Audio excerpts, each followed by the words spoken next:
Esta é, talvez, hoje, a maior mensagem que possamos trazer ao Espiritismo, trabalhar não só nas instituições,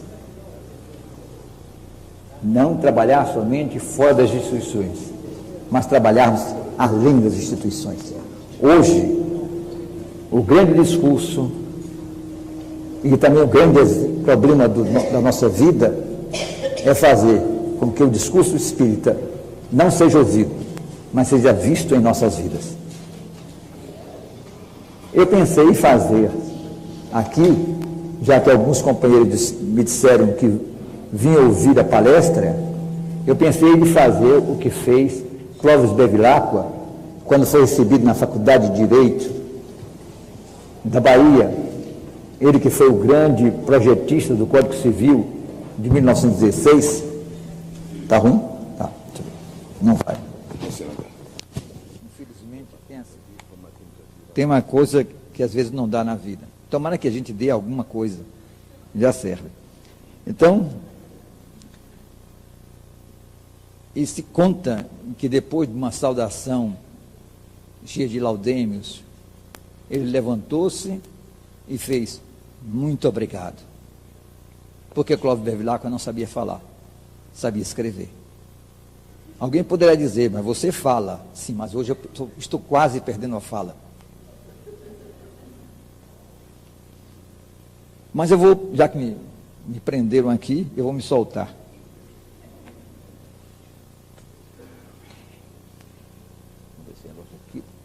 Bem, eu estive pensando na melhor maneira de falar sobre ética e espiritismo e não cheguei a nenhuma conclusão.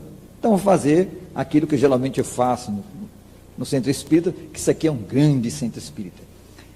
E exatamente o que nós podemos pensar é o que seria mesmo a ética espírita, como conceituá-la, porque nós encontramos no Livro dos Espíritos uma série de questões sobre o bem e o mal, a partir da questão 629 do Livro dos Espíritos. Para começar bulindo com vocês, que eu também tenho que brincar com vocês, para começar a bulir com vocês, devo dizer que essas respostas não são textuais dos Espíritos. Nem todas as questões do Livro dos Espíritos são textuais dos Espíritos. Nem todas elas são diretamente ou completamente dadas de uma só vez. Kardec não nos enganou. Ele nos disse isso na introdução do Livro dos Espíritos. Mas como a gente não lê a introdução, se esquece disso. Ele disse que passou o tempo, a noite, estudando, selecionando, juntando, recolhendo o ensino dos Espíritos. Isso é que eu estou chamando a atenção, porque tem muito espírito que ainda não aprendeu isto. E de quando em quando diz assim, perguntado ao Espírito de verdade, ele respondeu. E às vezes tem resposta no Livro dos Espíritos que foram dados por espíritos de mediana classe.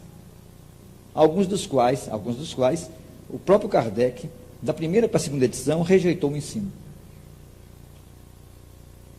Isso nos põe com os pés no chão, para nos dizer que a doutrina espírita é uma doutrina progressista. E que Kardec, de 57 para 60, entre a primeira e a segunda edição, aperfeiçoou o Livro dos Espíritos. Não só completou, ele aperfeiçoou o Livro dos Espíritos. Então, se alguém achar aquilo que eu disser que não está muito correto, não se importa, estarei em pleno aperfeiçoamento. Começamos hoje.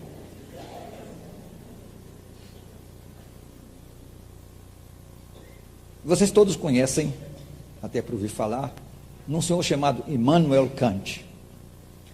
Ele criou a doutrina crítica e começou partindo de um estudo crítico sobre metafísica para concluir que a metafísica, como até então existia, era realmente inexistente.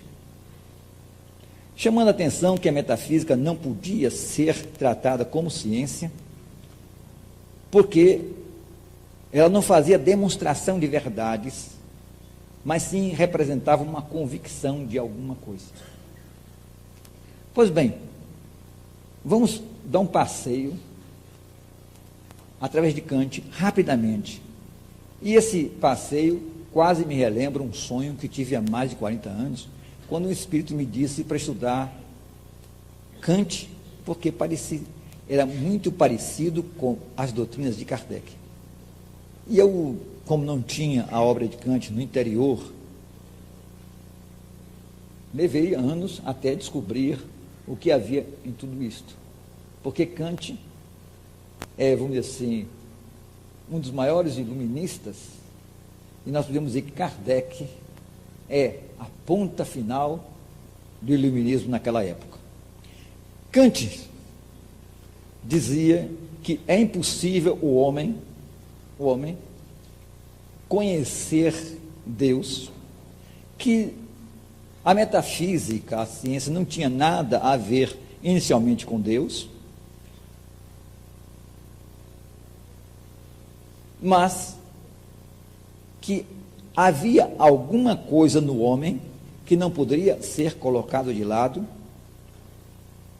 e passou a investigar quais os fundamentos da moral, sem partir de Deus.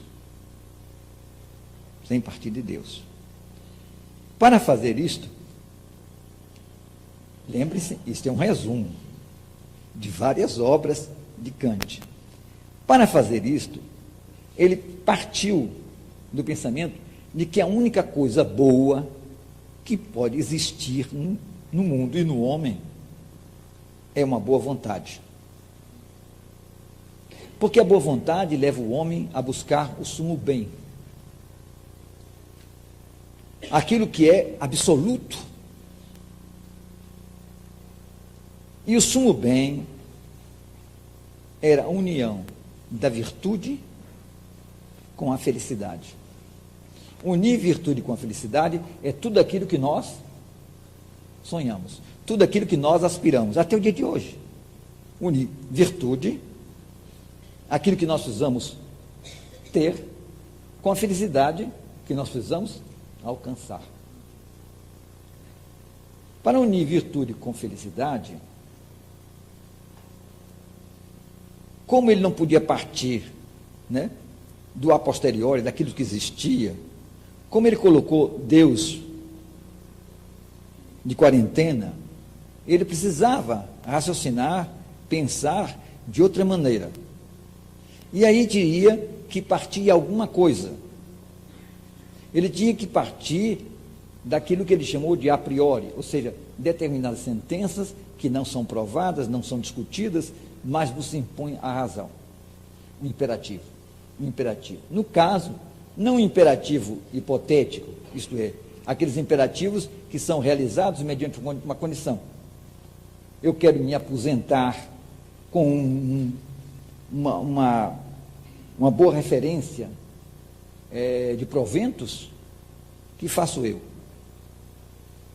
Antigamente bastava o serviço público, hoje nos empurraram para lá, a gente precisa procurar uma segurança privada para poder completar aquilo que é o resultado do nosso próprio trabalho. Então, a gente precisa fazer economia. Então, nós teríamos aí um imperativo hipotético. Quer conseguir isto, faça aquilo. Mas há imperativos que são categóricos, dispensam qualquer justificação, são postos a priori. Não roubarás. É preciso justificar? Só ladrão que precisa que se justifique porque ele não deve roubar. Não matarás. Só assassino precisa justificar.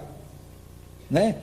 Não adulterarás. Só quem pula a cerca é que precisa ser doutrinado. E assim por diante. Não preste falsas testemunhas. Só aquelas testemunhas cantadas, levadas pelo advogado para depor, é que precisa de uma doutrinação para não repetir no mesmo ato. Então, esses são imperativos categóricos, funcionam por ele mesmo.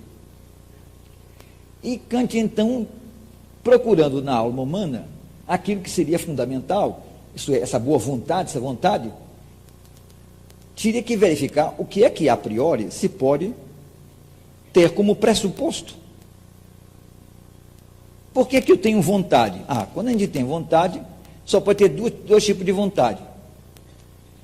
Uma vontade que é livre de querer, ou uma vontade que é determinada. Uma vontade determinada não é vontade.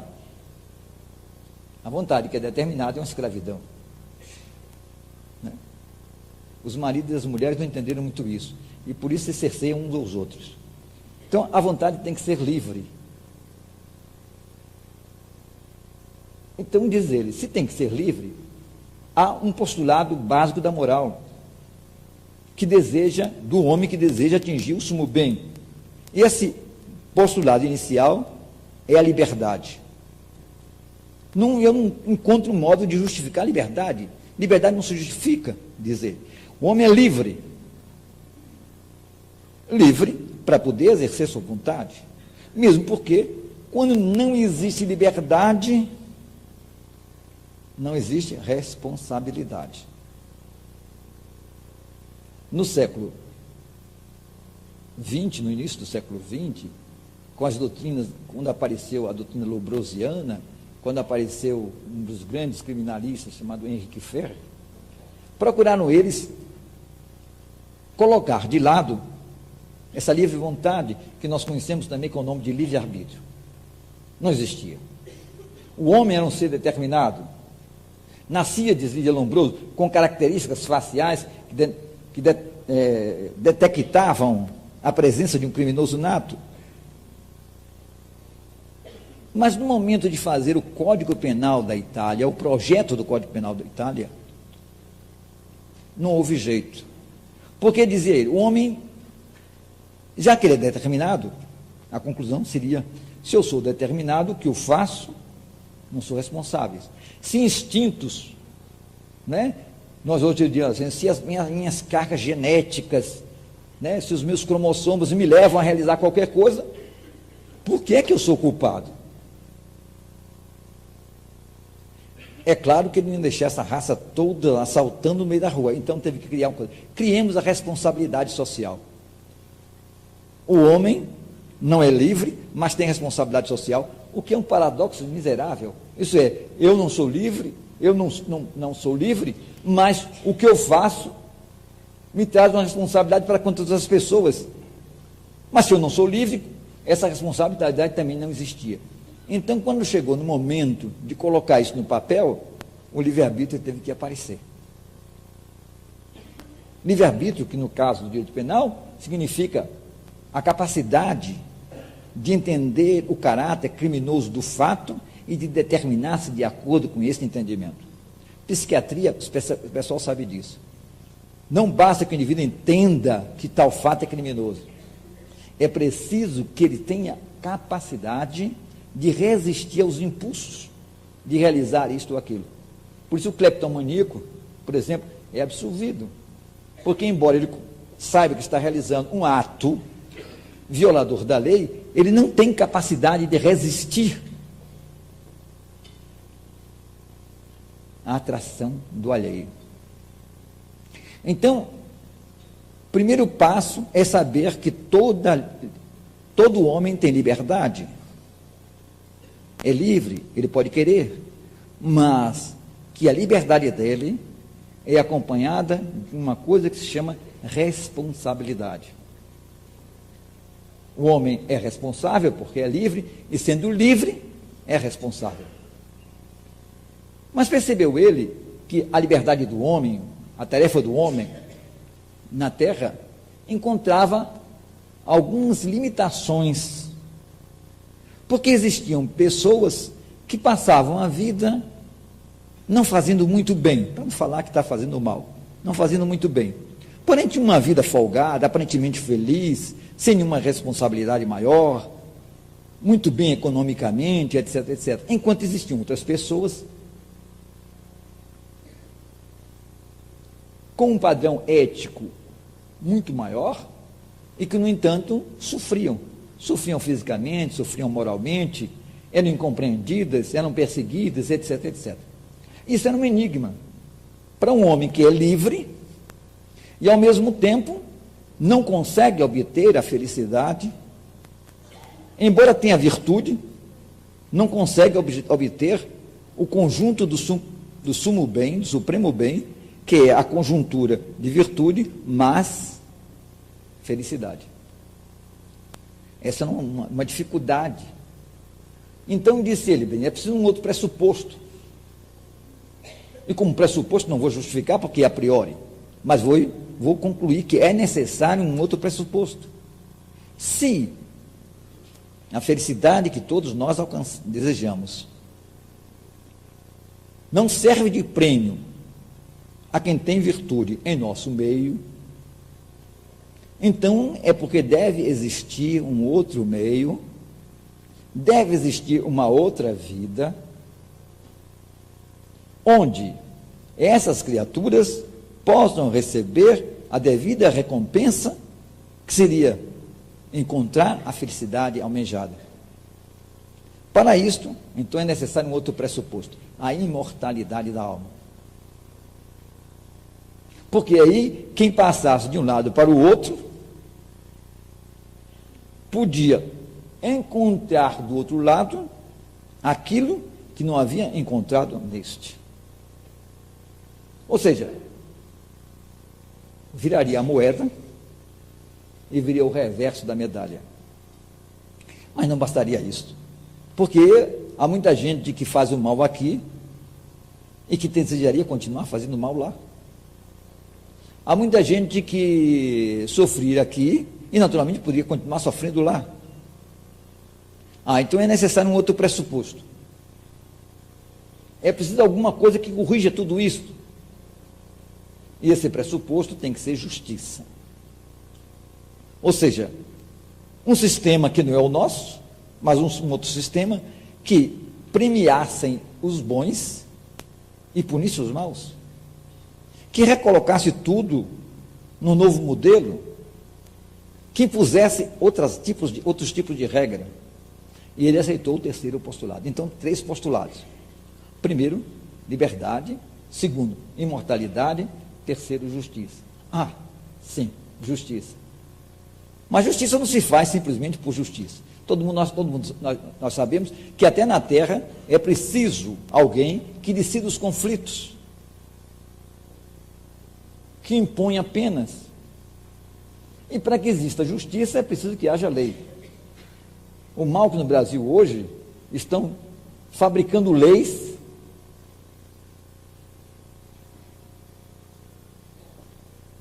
e que naturalmente só podem ser injustas, porque são fabricadas. Existe um livro chamado Da Fabricação da Ciência, mas atualmente no Brasil existem uns certos senhores que estão querendo escrever um livro da fabricação das leis.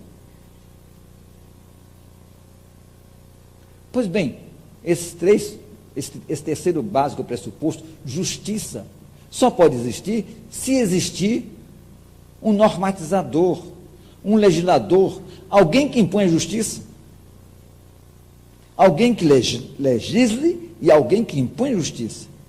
E este indivíduo, este ser, por assim dizer, só pode ser aquilo que as religiões organizadas. Kant não gostava de religião organizada, não. É tipo Kardec, nada de religião organizada, nada de religião constituída. Kant então concluiu: deve existir um Deus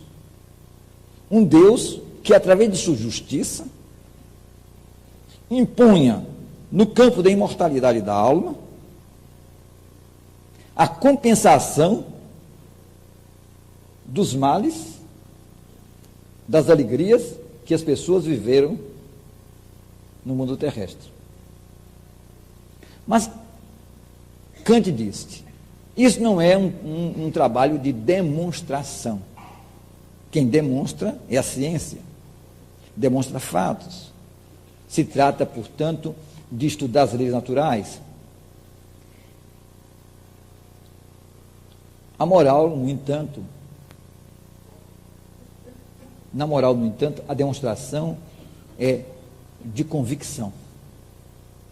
Convicção não através de uma fé irracional, Kant dizia, mas convicção através de uma fé racional, em que o indivíduo espera alguma coisa que pode não ocorrer agora, mas que ocorrerá, e que ele tem como algo que pode ser alcançado.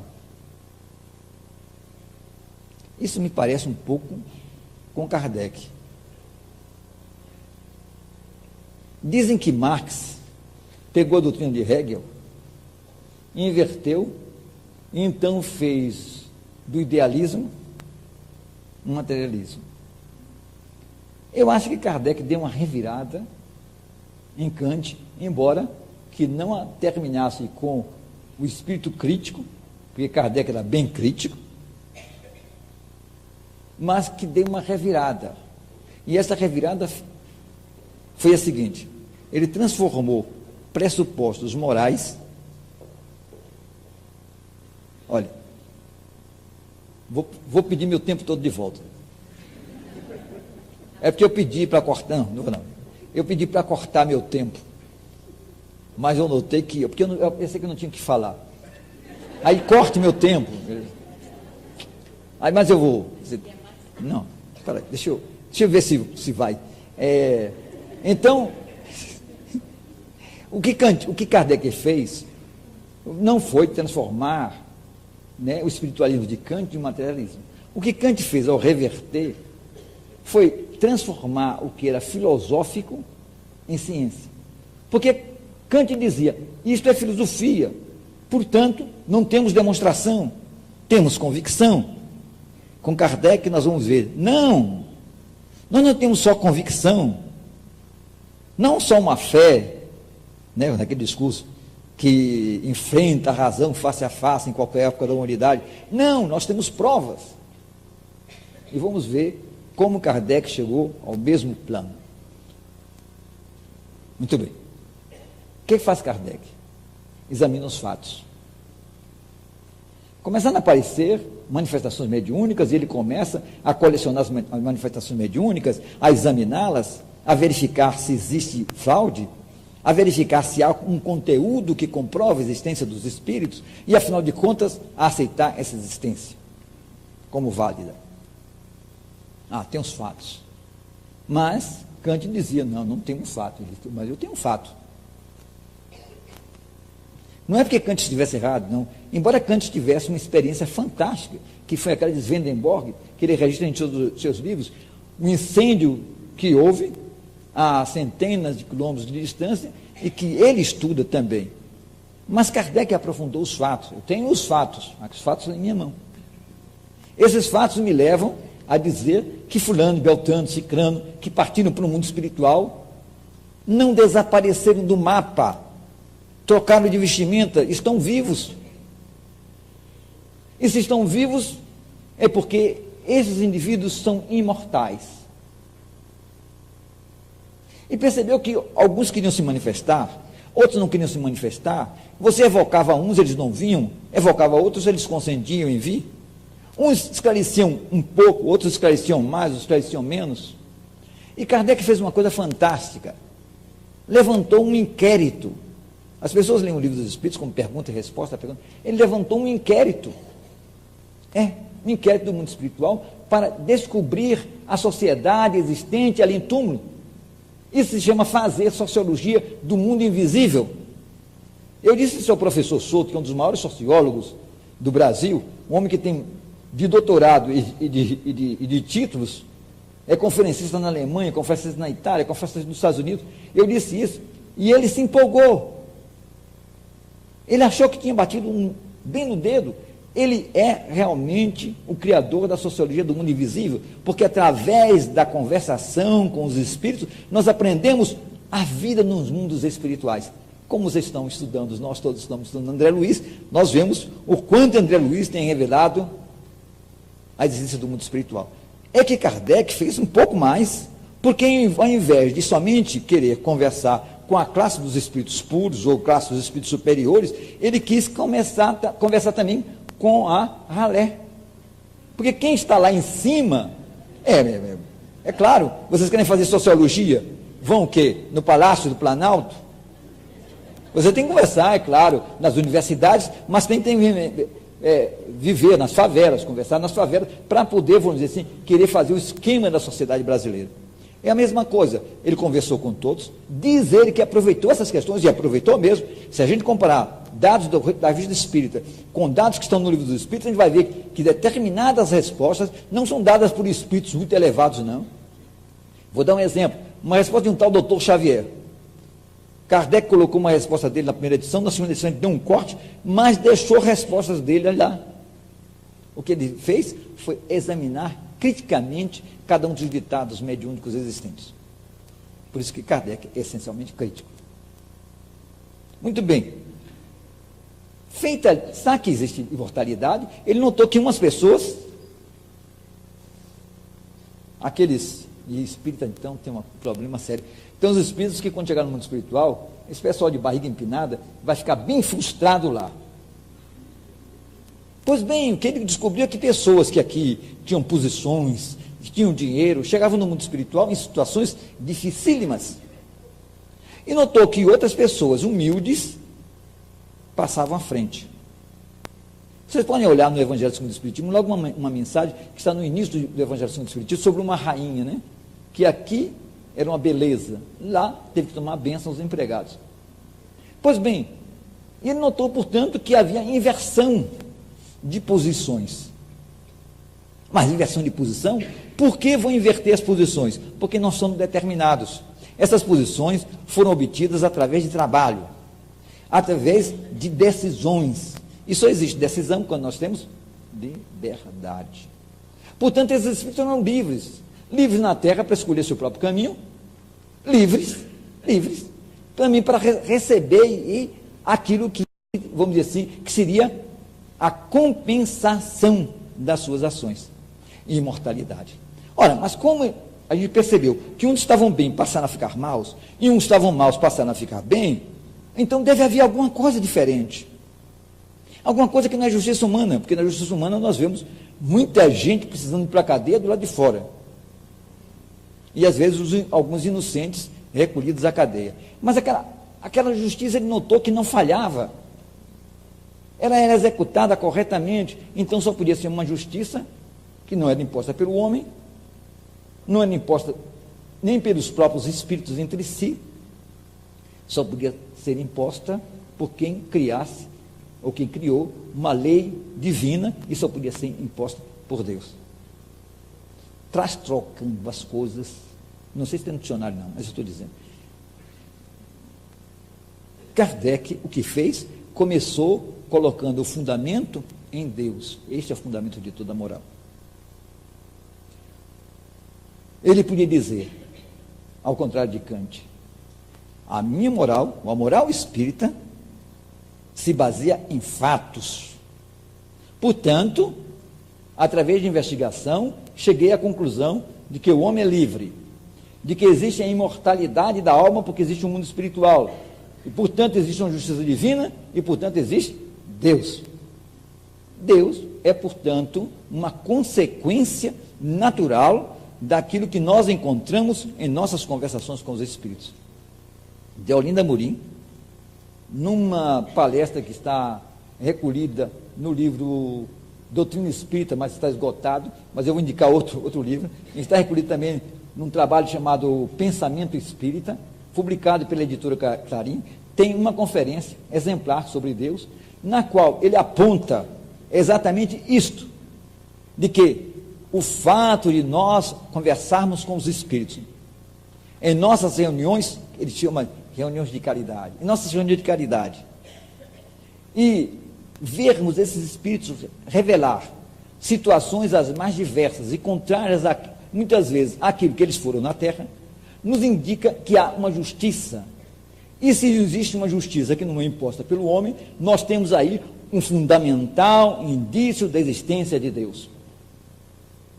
Tudo mais nós podemos discutir, né? O problema de causalidade. Aliás, leiam nos próximos números da Folha Espírita um artigo exemplar escrito pelo professor Cláudio Souto sobre causalidade e probabilidade, mostrando que a causalidade não saiu, não desapareceu da ciência e tem um outro entendimento. É um resumo, uma síntese de um trabalho universitário, acadêmico, que ele está enviando para uma revista de filosofia.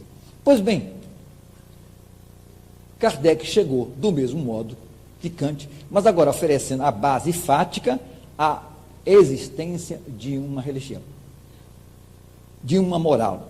Em Kardec, moral e religião é a mesma coisa. Kardec foi discípulo de Pestalozzi, e Pestalozzi considerava moral e religião como uma só coisa. O que Kant também fazia? Kant estabeleceu uma moral, mas dizia que a moral e a religião acabavam se unindo. Mas qual é, visto isto, o fundamento? Deus. Dentro da existência de Deus, nós vimos que é necessário postular a vida futura.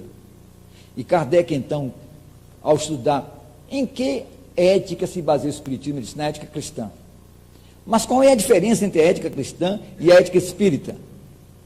Ele disse somente uma coisa, é que enquanto na ética cristã se postula a vida futura, na ética espírita se prova a vida futura. Diz ele que a caridade, né, e a liberdade são dois fundamentos, e são mesmo. Com isso nós temos, de um modo geral, o problema ético estruturado na doutrina espírita. Nós vamos hoje tratar de bioética, é claro, mas precisamos aprender que nós vamos tratar geralmente de temas de bioética de primeiro mundo, porque nós vamos tratar de bioética de ponta. Problema de aborto é ponta, eutanásia é ponta, é coisa avançada. E podemos então examinar com um professor italiano, Berenguer, que existem duas éticas. Nós vamos... Existe a ética de terceiro mundo. Porque nós devemos nos lembrar que todos esses problemas que nós vamos ser discutidos são importantíssimos para a classe médica, são importantíssimos para a sociedade, mas não devemos nos esquecer que existem milhões de criaturas morrendo de fome, existem milhões de criaturas destruindo a floresta, existem milhões de criaturas sedentas, famintas, e isso tudo faz parte da bioética do terceiro mundo. Devemos salvar as crianças de serem abortadas, mas devemos também, como cidadãos e espíritas, lutar para que milhões de criaturas não morram por falta de amparo, de carinho, de sustento, de alimentação. Por isso, hoje, quando eu estava entrando num determinado lugar, que às vezes me dá inspiração, para fazer com que o meu segundo cérebro funcionasse, vocês conhecem o segundo cérebro, né? Eu não tinha o que fazer, eu sempre isso fiz desde menino, apanhei qualquer coisa que vinha na minha mão para aproveitar o tempo.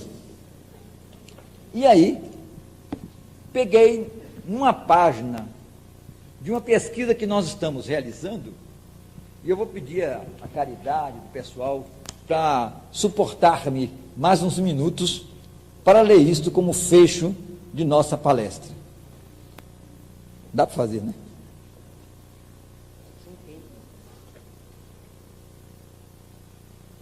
Talvez eu indo para ali, leia melhor.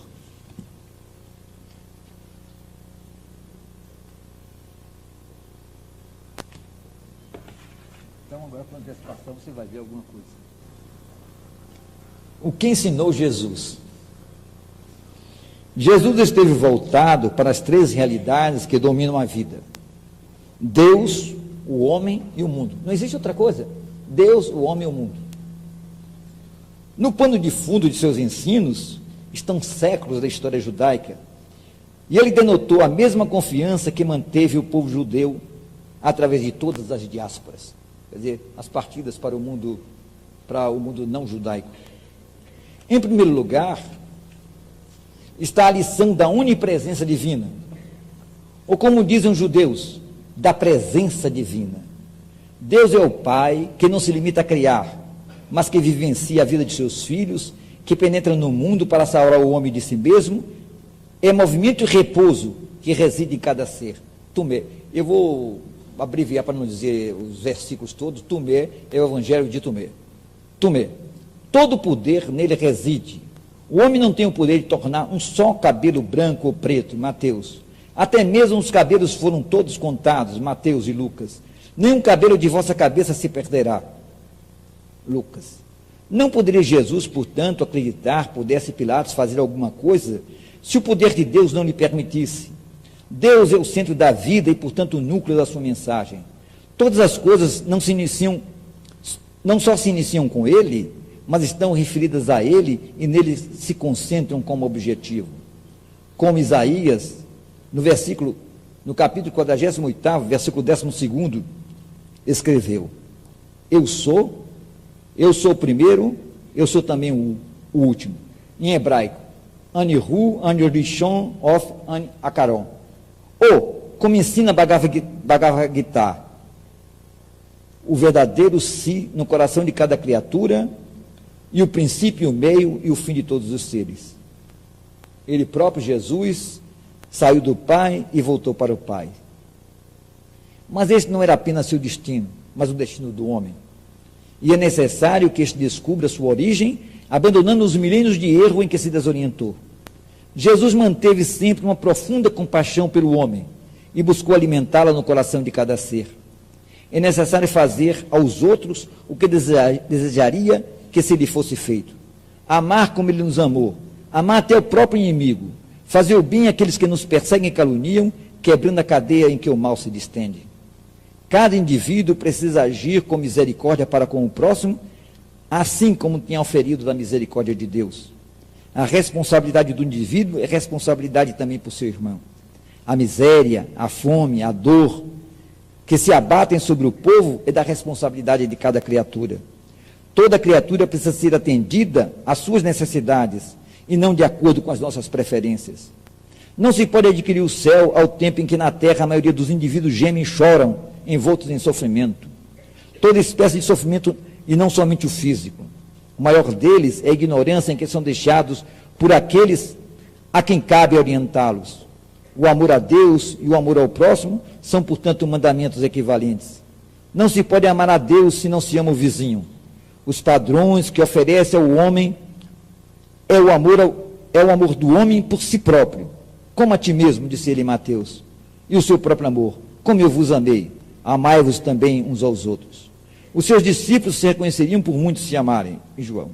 Mas o homem não é apenas o homem no mundo. É um ser espiritual, criatura divina por origem, categoria específica de ser, independente do revestimento físico. Não limita a sua existência a uma viagem entre o nascimento e a morte, mas não só preexiste, mas também transcende a esta. A imortalidade da alma objeta a ressurreição do corpo do cristianismo tradicional, porque o espírito é ele mesmo independente do corpo e a parte essencial do homem, do qual o corpo é apenas vestimenta. A doutrina da imortalidade da alma ainda coloca de quarentena a doutrina da ressurreição, ao recusar a espera de um transcurso da história para que a alma encontre seu destino último no fim dos tempos com o advento messiânico. Cada existência recoloca o indivíduo frente a seu destino, ressurrecto ele mesmo em um corpo espiritual, dentro de um plano de ajustes e reajustes que tendem a impulsioná-lo para a iluminação última do ser na unidade divina. Agir no mundo não é ser do mundo. É preciso não participar dos sistemas dominados pelo que Jesus chamou de príncipe do mundo, desvinculados de Deus, desligados do povo. Agir não é apenas um movimento exterior, mas um movimento interior da alma, que permanecendo vigilante, não se mancomuna com o mal. Não nos recomendou isolamento, desejou mesmo que nele permanecesse o homem inserido no mundo, porque o problema do homem não é o mundo, mas o mal, e este tanto quanto o bem reside em seu coração. O mundo sempre será o retrato do homem que nele habita. Não adianta reclamar dos outros se não conseguimos renovar-nos a nós mesmos. O homem tem sempre grande dificuldade em conformar a teoria e a prática. Não pode existir um homem político, sociológico, econômico, religioso, diferenciados, carregando ideias contrastantes a manifestar-se de modo distinto em conformidade com o espaço e o tempo. Se em relação ao mundo, o cristão deve ter sempre presente que está no mundo, porém não é do mundo, isto é, escravo dos sistemas dominantes, em relação a si mesmo, ser e estar devem ser momentos indivisíveis na vida espacial ou temporalmente. Assim foi Jesus. A moral do mestre constitui-se num passaporte para o reino. Não se trata de uma ética que se justifique por si mesma, que seja em si um fim. Ela corresponde a um processo de depuração necessária à recepção do reino de Deus. Como no judaísmo, Deus é a suprema realidade a investir na própria história, e nele a moral encontra seu fundamento. O fundamento da lei era a justiça, a misericórdia e a fidelidade, segundo Mateus. Mas em Jesus, essas manifestações estão repassadas por uma imensa generosidade que se traduz numa disposição de servir continuamente. Não uma lista de mitzvot, isto é, preceitos e interdições a serem cumpridos como no farisaísmo. Não emitiu ele uma série de regras casuísticas para determinar o que deveria ser feito em cada momento da vida. Lavar das mãos, qual a justificativa para desenvolver uma ação e curar os sábados. Que distância poder-se-ia percorrer durante o descanso sabático? Em que medida se poderia estender a caminhada para salvar uma vida? Em que casos e ocasiões poderiam ser colhidos os frutos durante uma viagem? A maior quantia que poderia ser objeto de doação? Que animais poderiam ser comidos e em que condições? E em que condições? Não cortar a barba, etc. Tudo isso são preceitos do judaísmo, os chamados mitzvot. O mestre não se enfardou de professor de moral, mas quis ensinar a liberdade, o estado de filhos de Deus. Mas onde há liberdade, há direito, há justiça. Sem isto, a liberdade seria liberticida. Um filho de Deus deve sempre cumprir toda a justiça, ainda quando a ação contrária pareceria mais provável. Mateus. Nas lições de Jesus, vamos encontrar a tríplice finalidade da justiça sustentada pelas teorias jurídicas no momento presente. A justiça é ordem, pois de Deus emana todas as coisas e dele nasce todo o poder e justiça, em Mateus e João. É igualdade, porque todos são os filhos do mesmo Pai, Mateus. E, portanto, irmãos, Mateus ainda. Liberdade, porque este é o destino de todo homem, que se apropria da verdade. Livre é o homem para seguir o caminho do bem ou do mal. O determinismo cria o indivíduo, quando fere a lei de Deus. Sem a liberdade moral, não existe responsabilidade. O sermão das bem-aventuranças não é uma ética de consumação, mas de preparação e de desafio. Bem-aventurados são os pobres, os mansos, os aflitos, os que têm fome e sede de justiça, os misericordiosos, os puros de coração, os pacificadores, os perseguidos ou injuriados, os acusados, porque estes alcançarão o reino de Deus no céu e na terra. Mateus e Lucas. O termo makarioi, grego, como o termo hebraico correspondente, constante de Salmos 1 e 100, ashrei, não só significam bem-aventurança, como indica a ação de marchar. Em verdade, a gente podia também dizer, marchai os pobres de espírito, porque o nosso maior problema é que a gente não marcha, fica esperando a bem-aventurança sem realizar coisa alguma.